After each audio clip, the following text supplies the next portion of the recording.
नमस्ते फ्रेंड्स।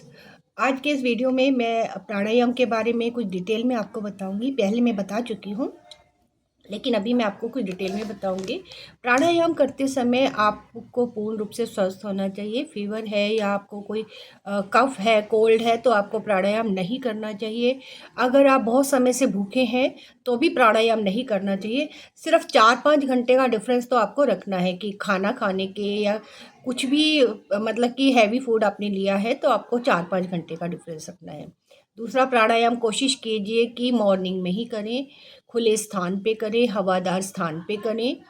और दूसरा ये है कि भोजन आप जो लेते हैं वो सात्विक होना चाहिए उन दिनों में जब आप प्राणायाम करते हैं। सात्विक का मतलब है कि वेजिटेरियन फूड जैसे दूध, फल, सब्जियां, इनका यूज़ ज़्यादा कीजिए। स्पाइसी भोजन थोड़ा सा कम कीजिए और तली हुई चीज़ें, इस टाइप का भोजन कम लीजिए। बिल्कुल तो हम नहीं छोड़ सकते, लेकिन इन चीज़ों को थोड़ा सा कम करने की कोशिश कीजिए, क्योंकि इफ़ेक्ट तो आपको मिलेगा, अच्छा रिजल्ट फिर भी मिलेगा, लेकिन थोड़ा कम मिलेगा।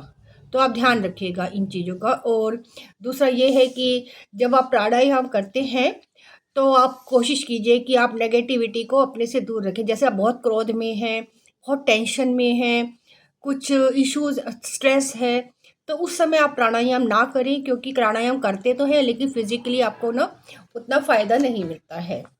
और दूसरा ये है कि कुछ प्राणायाम ऐसे होते हैं जिनसे बॉडी में ठंडक आती है, कुछ ऐसे होते हैं जिनसे बॉडी में गर्मी आती है। ये सब मैं आपको आगे सीरीज में बताऊंगी। तो आपको जिस चीज़ की आवश्यकता है आपकी बॉडी को, उस वही टाइप का प्राणायाम आप कीजिए। ऐसा नहीं है कि सारे प्राणायाम आपने पढ़े और सब करने शुरू कर दिए। आपको जिस चीज़ की ज़रूरत है वो आप कीजिए। तो एक एक प्राणायाम के बारे में आप एक एक वीडियो में मैं आपको बताऊंगी, और मैं आपको बताऊंगी कि आपको किस प्रॉब्लम के लिए कौन सा प्राणायाम जो है वो करना चाहिए। प्राणायाम के 3 पार्ट हैं, मतलब इसकी स्टेजेस।